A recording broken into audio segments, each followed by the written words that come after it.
Hello दोस्तों, स्वागत है आपका हमारे YouTube चैनल में। आज हम आपको लोहागढ़ दुर्ग जो कि भरतपुर में है उसके बारे में पढ़ेंगे।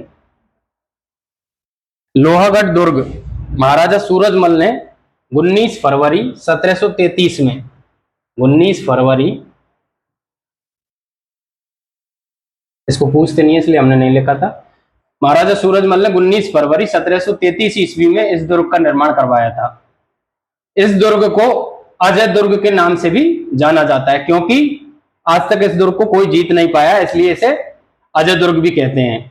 दुर्ग के चारों तरफ गहरी खाई दुर्ग के चारों तरफ गहरी खाई है, जिसमें मोती झील से सुजान गंगा नहर द्वारा पानी लाया जाता है।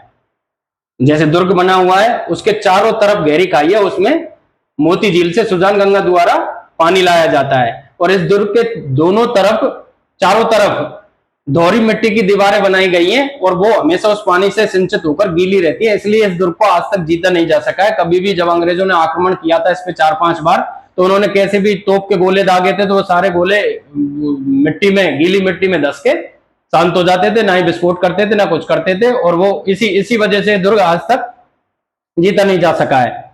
1765 में महाराजा जवाहर सिंह जाट ने दिल्ली के लाल किले से अष्ट धातु दरवाजा उखाड़कर भरतपुर में लोहागढ़ दुर्ग पर लगाया था। इस दुर्ग की एक विशेषता भी है कि इसमें जो दरवाजा लगा हुआ है इस दुर्ग में, ये अष्ट धातु दरवाजा है। इसे महाराजा जवाहर सिंह दिल्ली से लेके आए थे और फिर भरतपुर दुर्ग लोहागढ़ दुर्ग में स्थापित किया था। 1805 में अंग्रेज अधिकारी लॉर्ड लेक ने इस दुर्ग पर 5 बार आक्रमण किया था। हम बता रहे थे 5 बार आक्रमण किए, लेकिन इस दुर्ग पर विजय नहीं पा सका। 5 बार आक्रमण करने पर भी इस दुर्ग पर विजय नहीं कर पा सका।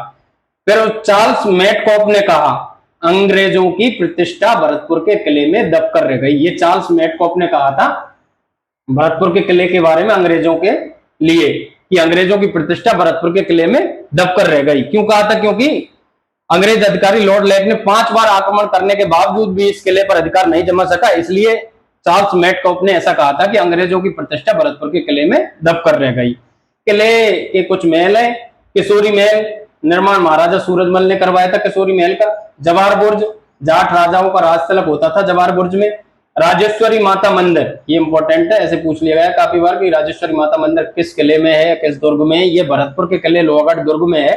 भरतपुर जाट वंश की कुलदेवी है राजेश्वरी माता। भरतपुर जाट वंश की कुलदेवी है राजेश्वरी माता। कोठी खास और वजीर की कोठी भी लोहागढ़ दुर्ग में ही है। और कुछ और है एक्स्ट्रा। जवाहर बुर्ज, अष्ट धातु द्वार, दुर्ग की दीवार को घेरे मिट्टी की प्राचीर, दुर्ग की दीवार, चौबुर्ज द्वार को राष्ट्रीय महत्व के स्मारक घोषित किया गया है। ये इंपॉर्टेंट है, ये हमने ऐसे ही बना रखा है। ये लोहागढ़ दुर्ग भरतपुर है। ये अष्ट धातु दरवाजा है। इसे फ्लाईओवर बना रखा है, ब्रिज बना रखा है आने जाने के लिए, उसी टाइम का बना हुआ है। और ये इसके चारों तरफ पानी है, जो हमने बताया था सुजान गंगा नहर से मोती झील के द्वारा लाया जाता है। और इसी की वजह से आज तक ये दुर्ग सुरक्षित था। 5 बार आक्रमण झेल के भी ये अधिकार नहीं जमा पाया था अंग्रेज इस पर। और इसकी कुछ विशेषता है नहीं, इंपॉर्टेंट यही है जो हमने आपको बता दिए। इस दुर्ग के अंदर कई महल और मंदिर एवं अन्य भवन भी हैं, जिनमें से हमने इंपॉर्टेंट वो लिखा दिए हैं आपको। इनमें से कमरा खास, किशोरी महल, हंसारानी महल, कचहरी कला, चमन बगीची, हमाम और मथुरा द्वार, Binarayan gate, Atalband gate, Anay gate, Kumer gate, Nimda gate, Chandpol gate आदि की देखरेख राजस्थान सरकार द्वारा की जाती है। तो ये लोहागढ़ दुर्ग था। और आपको हमारा वीडियो अच्छा लगा हो तो लाइक, शेयर एंड कमेंट करके बताएं। और प्लीज हमें सपोर्ट करें ताकि हम आपके लिए ऐसे शॉर्ट वीडियो और इंपॉर्टेंट टॉपिक के वीडियो लाते रहें। धन्यवाद।